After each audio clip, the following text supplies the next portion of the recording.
Hello दोस्तों, अस्सलाम वालेकुम। Welcome to Marnoz beauty and kitchen info. आज मैं लाई हूँ आपके लिए हाई ब्लड प्रेशर यानी कि बीपी के जो मरीज़ हैं उनके लिए बहुत ही ज़बरदस्त नुस्खा लाई हूँ। होममेड रेमेडी लाई हूँ मैं, जो कि आप अगर इस्तेमाल करेंगे तो आप सिर्फ मुझे दुआ ही देंगे, इसलिए क्योंकि ये बहुत ही ज़बरदस्त जो है घरेलू रेसिपी है। यानी कि ये नुस्खा जो है आज से पहले आपको किसी भी चैनल पर कहीं भी आपको किसी ने नहीं बताया होगा। सबसे आसान और सस्ता नुस्खा मैं लाई हूँ उन हज़रात के लिए जिनको जो है हाई ब्लड प्रेशर का मर्ज़ है, और ये मर्ज़ ऐसा है जो कि बहुत ही ख़तरनाक है।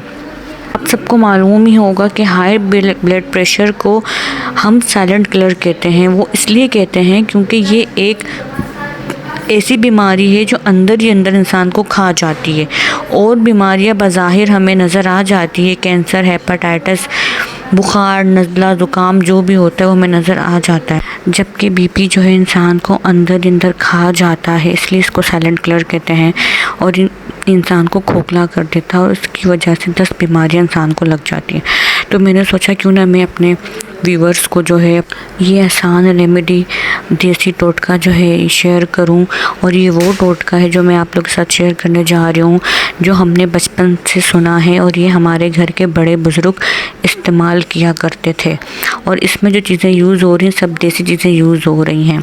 ये आपको कहीं भी नहीं मिलेगा, किसी यूट्यूब चैनल पे टोटका नहीं मिलेगा, क्योंकि ये हमारा घरेलू टोटका है। चलें जल्दी से आगे बढ़ते हैं। तो हम बात करते हैं सबसे पहले कि इसमें जो है चीज़ें क्या क्या यूज़ होंगी। तो उसके लिए हमें सबसे पहले चाहिए होगा अदरक, यानी कि जिंजर। अदरक तो सबके ही जो है फ्रिज में पड़ी रहती है, और कोई इतना एक्सपेंसिव, कोई इतनी महंगी चीज़ नहीं है। तो हमने सबसे पहले लेना है अदरक।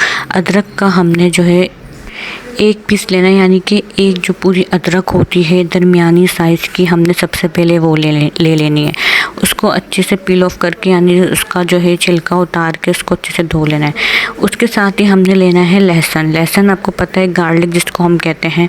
तो लहसुन जो है हमें आसानी से कहीं भी सब्ज़ी वाले के पास मिल जाता है।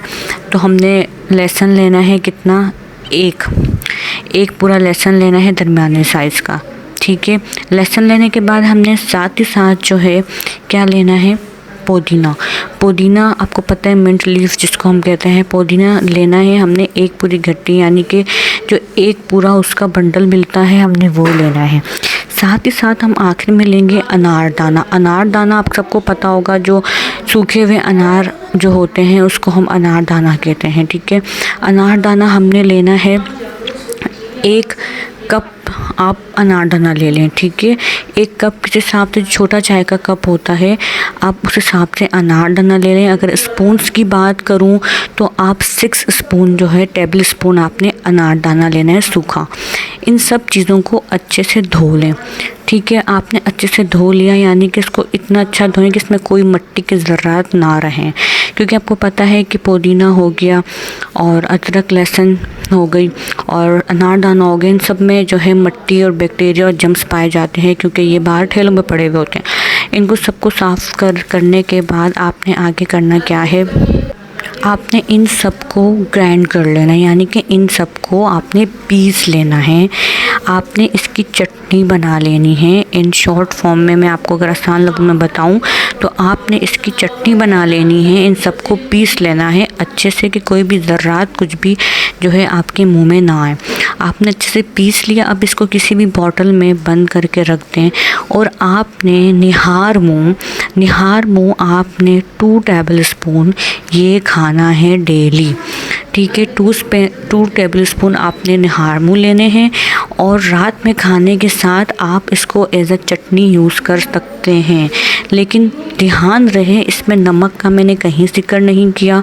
नमक आपको कहीं नहीं डालना है, क्योंकि नमक जो है हमारी सेहत के लिए इतना ही ख़तरनाक है जितना जहर। ठीक है, क्योंकि हाई ब्लड प्रेशर का जो मर्ज़ है वो उठता ही नमक खाने से है ज़्यादा। तो नमक हमने इसमें ऐड नहीं किया है, भूले से नमक ऐड मत कीजिएगा। इस चटनी को आप जार में बना के रख दें, ये 2, 3, 4 महीने भी आराम से निकाल लेती, ख़राब नहीं होती। आप इसका इस्तेमाल करें अगर आपको ब्लड प्रेशर दोबारा होगा ही नहीं और आप हैरान परेशान रह जाएंगे इसका कमाल देखकर। ये मेरे घरेलू टोटका है, ये मेरे घर का टोटका है, हमारे घर में इस्तेमाल किया जाता है और इससे बहुत इफ़ादा होता है। इससे सारे मर्ज़ जो है ख़त्म हो जाते हैं। और आपको मैं बता दूं कि ब्लड प्रेशर की वजह से हार्ट का मसला जो होता है वो भी बिल्कुल सोल्व हो जाता है, बिल्कुल सही हो जाता है। और इससे जो हार्ट की डिज़ीज़ हैं वो भी अब महफूज। ये दिल के बीमारियों को बहुत जड़ से ख़त्म कर देती है। ये जो मैंने आपको रेमेडी बताई है तो आप ये ज़रूर इस्तेमाल करें, इससे आपका बीपी जो है बिल्कुल ठीक हो जाएगा। जल्दी से मैं आपको बताती हूँ symptoms of high blood pressure यानी कि हाइपरटेंशन। जो हमारे ब्लड प्रेशर के जो सिम्टम्स होते हैं यानी कि अलामात होती हैं वो हम आपको जल्दी से बताते हैं। वो क्या है? सबसे पहले फटीग यानी कि हमें महसूस होती है थकावट। उसके बाद सीवियर हेडेक यानी कि सर में शदीद दर्द होगा। हमें lots of problem in breathing यानी कि हमें सांस लेने में बहुत प्रॉब्लम्स होंगी। पेन इन चेस्ट यानी कि हमारे सीने में जो है दर्द होगा। उसके बाद ब्लड इन यूरिन समटाइम यानी कि जो है हमारे यूरिन में जो खून आता है यानी कि हमारे पेशाब में खून आता है अक्सर अगर बीपी हाई हो। उसके बाद जो है इरेगुलर हार्ट बीट यानी कि हमारी जो हार्ट बीट है वो एक नॉर्मल उससे ज़्यादा बीट कर रही होती है, धड़क रहा होता है हमारा दिल, हमें फ़ील हो रहा होता है। उल्टी जैसा हमें होने लग जाता है। हमारे जो विजन प्रॉब्लम यानी कि हमें देखने में थोड़ी दुश्वारी होती है, ब्लरनेस आ जाती है यानी कि धुंधलापन आ जाता है। और आपने नोट किया के साथ हमारे गर्दन की नस, सर के नस और जो हमारे सर में नस होती है वो बहुत तेज़ फड़क रही होती है। आपने फिर खुद किया होगा गर्दन की। तो हमें ये सब चीज़ें जो है ना बाकायदा फ़ील हो रही होती है कि एक अलग सी गर्दन से दर्द जा रहा होता है। मुझे लगता है बहुत तेज़ कुछ फर्क रहा है। तो ये सब जो है बीपी हाई के अलामात हैं और इसको मद्देनज़र रखते हुए ही हमेशा हमें ट्रीटमेंट करना चाहिए, ख्याल रखना चाहिए। और ये सब सिम्टम्स हैं, अलामात हैं। अगर आपका बीपी हाई हो रहा है तो आप सब इसमें से कुछ ना कुछ आपको अलामातें शो होंगी। अब मुझे दीजिए इजाज़त। और अगर आपको मेरी वीडियो पसंद आई है तो मेरे चैनल को लाइक करें, सब्सक्राइब करें और साथ ही साथ जो है बेल आइकन दबाना मत भूलिएगा। इंशाल्लाह हम दोबारा हाज़िर हो गए एक और इन्फॉर्मेटिव वीडियो के साथ। अब मुझे दीजिए इजाज़त। अल्लाह हाफ़िज़।